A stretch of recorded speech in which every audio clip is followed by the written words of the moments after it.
আসসালামু আলাইকুম ভিউয়ার্স। সকালে কুয়াশা ভেজা লাল গোলাপের শুভেচ্ছা। কেমন আছেন সবাই? আশা করছি প্রত্যেকেই সুস্থ আছেন, নিরাপদে আছেন। কারণ এখন শীত প্রায় চলে আসছে, বিশেষ করে আমাদের উত্তরবঙ্গে। আমাদের উত্তরবঙ্গে কিন্তু হিমালয়ের যে কাছাকাছি, সে কারণে ঠান্ডা কুয়াশা একটু বেশিই হয়। তো উত্তরবঙ্গ, দক্ষিণবঙ্গ সহ সারা দেশের মানুষ কুয়াশার কারণে, শীতের কারণে সচেতন থাকবেন। নিজেকে প্রোটেক্ট করবেন। যাতে কোনো ধরনের সর্দি, জ্বর, কাশি, ঠান্ডা না লেগে কেউ অসুস্থ হয়ে না যায়। তো আমার কাজের পাশাপাশি যেটা এক্সট্রা সময় থাকে আমাদের, সেগুলো দিয়ে এই কাজগুলো আমরা করি এবং সেলাইয়ের পরে কিছু আ এক্সট্রা সুতা থাকে, সেগুলো দিয়ে এই ছোট, ছোট ফুলগুলো তৈরি করা হয়েছে। এটা বিভিন্ন কাজে লাগানো যায়। সোয়েটার, কার্ডিগানে বা চাবির রিং হিসেবে ব্যবহার করা যায়। ছোট বাচ্চাদের মাথার ব্যান্ডে দেওয়া যায়। বেবি শুতে ব্যবহার করা যায়। মানে আপনি যে কাজে ব্যবহার করবেন সেটাই করা যাবে। আর আমি অনেকদিন আগে একটি খয়েরি কালারের টেবিল ম্যাট তৈরি করেছিলাম। তার পাশাপাশি আমি আরও কয়েকটি করেছি।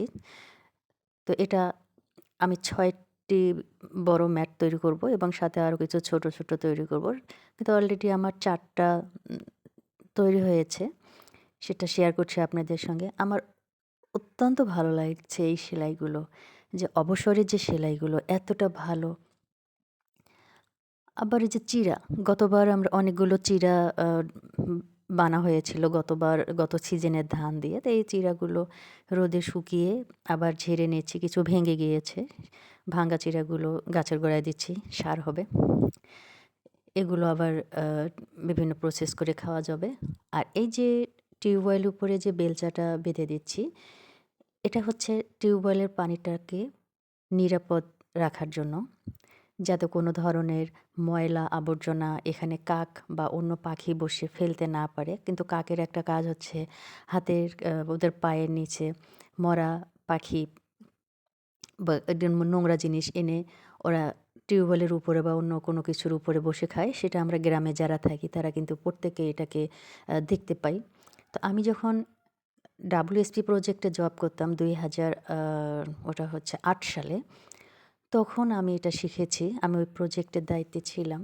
তো তখন থেকে এখন পর্যন্ত আমাদের বাড়িতে এই WSP প্রজেক্টের যে শিক্ষাটা, এটা কিন্তু আছে। টিউবওয়েলের উপরে এটা থাকে। আমার শিম গাছের ফুল হয়েছে।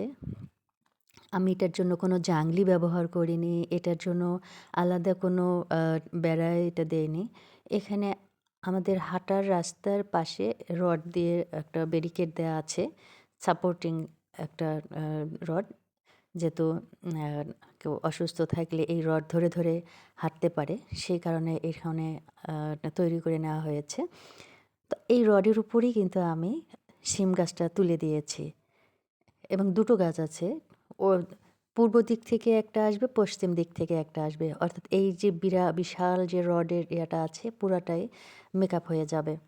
তো এখানেও গাড়া যায়। যে যেভাবেই গাড়তে চান, যে জায়গাতেই গাড়তে চান, একটু পরিচর্যা, একটু হালকা রোদের ব্যবস্থা থাকলেই কিন্তু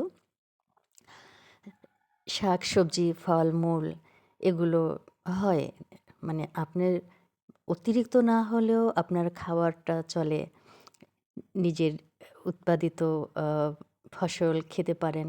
আর আমরা গ্রামের মানুষ তো এগুলো আমাদের আ ভালো লাগার জায়গা। কৃষির মাটি, ধুলো মাটির সাথেই গ্রামের মানুষের সম্পর্ক, রোদের সাথে মানুষের সম্পর্ক। তো এই যে আমি ১২ মাসই মরিচ উঠাচ্ছি। আমি আজকে আমার খাবারের মেনুতে ছিল হচ্ছে আ কলমি শাক। তো এই শাক ভাজার সাথেও আমি গাছের মরিচ ছিঁড়ে নিচ্ছি খাওয়ার জন্য। এখন জলপাইগুলো ধুয়ে নিচ্ছি। আমাদের একটি জলপাই গাছ আছে। সেই জলপাই আ বিক্রি করা হয়েছে পাইকারের কাছে। পাইকার বলছে যে ১.৫-২ মণ আনুমানিক হবে। মানে গাছের ডাল ছাঁটাই করা হয়েছিল, অত বেশি ছিল না। তো ওরা নিয়ে যাওয়ার পরে আমাদেরকে কিছু খেতে দিয়েছে। ৫-৬ কেজি আমরা নিয়েছি। আচার তৈরির জন্য। তো এই দেখেন একেবারে টাটকা জিনিস, মানে দেখতে কার ভালো না লাগে? এত সুন্দর জিনিস বাজারে কি আমরা এটা পাই? এখান থেকে পাইকার নিয়ে যাবে ভ্যানে, অটোতে, আবার দোকানে বিক্রি না হলে পরের দিন আবার বিক্রি করবে। মানে টাটকাটা তো আমরা পাবো না। দেখুন না কত সুন্দর লাগছে।